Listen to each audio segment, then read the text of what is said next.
Katibu wa ushirika wa wamama wa Kikristo Tanzania umaki wa Kanisa Anglican Tanzania, Canon Dr. Margaret Ndonde amewaambia waumini wa kanisa hilo kushiriki kikamilifu katika uchaguzi mkuu ujao unaotarajiwa kufanyika mwezi Oktoba mwaka huu, kwani kupiga kura ni tendo la kimungu.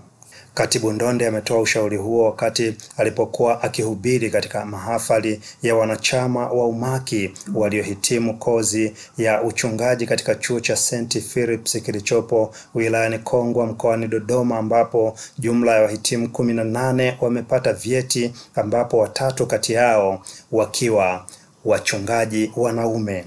Sasa naomba niseme pia hapa tuna uchaguzi mwaka huu, si ndio?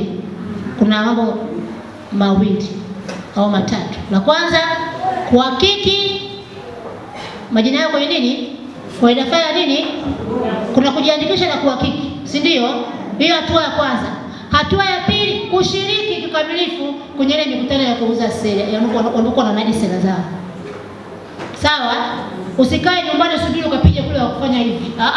Nenda kwenye mkutano. Lakini bado tuna muda. Kama unajisikia kutangaza nia unaruhusiwa.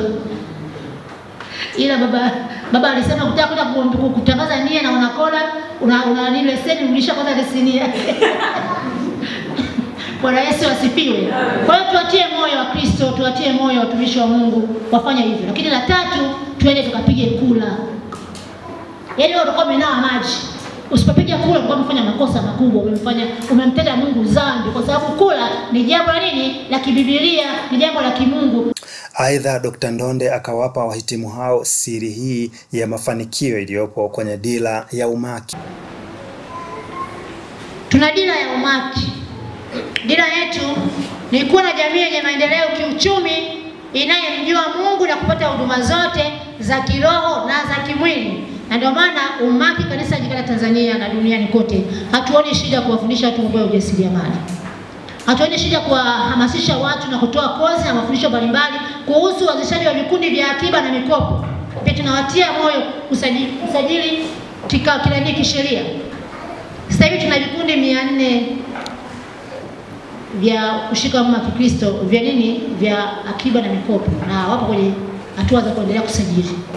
Kwa hiyo tunatia moyo na tuna kauli mbiu inayosema akili kichwani, Yesu moyoni, pesa mfukoni, kwa maendeleo, kwa utukufu wa Mungu. Maendeleo hayo yote tutakayopata, lakini ampe Mungu sifa nini? Na utukufu. Naye mke wa mkuu wa chuo hicho, Agneta Ndatila, anayefundisha masomo ya umaki, akawa na haya ya kusema.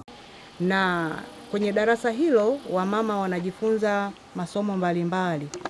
Nje ya masomo ya Biblia wanajifunza ushonaji, upishi na ya uchungaji kama wake za wachungaji. Hatuwafundishi kama tunavyomfundisha mchungaji kuwa mchungaji. Tunamfundisha yeye kama mke wa mchungaji anatakiwa kufanya nini katika huduma hiyo ambayo watakuwa pamoja na waume zao.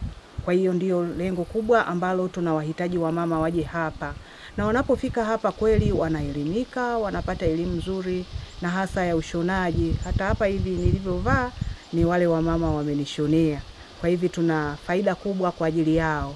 Na siku hii ya leo walikuwa wanakuja kupewa vyeti vya umaki, maana hilo somo la umaki nalifundisha mimi sasa ni miaka 10 nikiwepo hapa. Na wanapokuwa wamehitimu wanakuja kupewa vyeti na katibu wetu wa jimbo, Margaret Ndonde. Ama kwa upande wao, mchungaji Resiri Tanizinga kutoka Mombasa nchini Kenya, Perpetua Chelungula, mama mchungaji huyu kutoka huko Katoro Geita, na mchungaji Gia Mpuzu wa Kasuru Kigoma wakaonyesha hisia zao. Kwa hiyo naamini kwa kuingia katika mafunzo haya, yale ambayo nimeyasoma, yale ambayo nimejifunza, basi hata mahali nitakapokuwa nikihudumu, elimu ile nitaweza kuigawanya kwa wamama wale ambao utakuwa na wahudumia, na naamini kwamba elimu ile itaweza kuwasongesha katika daraja lingine katika huduma yao kama wamama pale kanisani. Na pia ninajisikia vizuri kwa sababu kuingia katika chama cha wamama ni sehemu mojawapo itakayonifanya mimi niendelee kupiga hatua. maana ukifundisha mama ni sawa umefundisha taifa zima.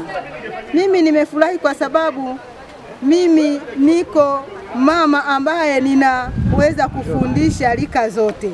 Kwa watoto naweza nikafundisha, wa baba pia naweza nikawafundisha, maana mimi naitwa ni mwalimu wa watu wote. Naona kwamba wamama tukikaa chini tukajifunza tukaelewa, kama wanapokaa wamama chini, wamama hapa St. Philips wanafundishwa wanaelewa, itawasaidia huko katika jamii, hasa namna kuishi na watu, kuchukuliana na watu, kuona kwamba hawa nao ni kama sisi, kutowabeza wengine, kuwapenda watu mbalimbali. Pia hapa St. Philips wanafundisha mambo ya ulemavu. Kwa hiyo mama kitoka hapa akaenda huka akawafundisha umaki wenzake kumpenda mtu mwenye ulemavu, nayo hii ni nzuri.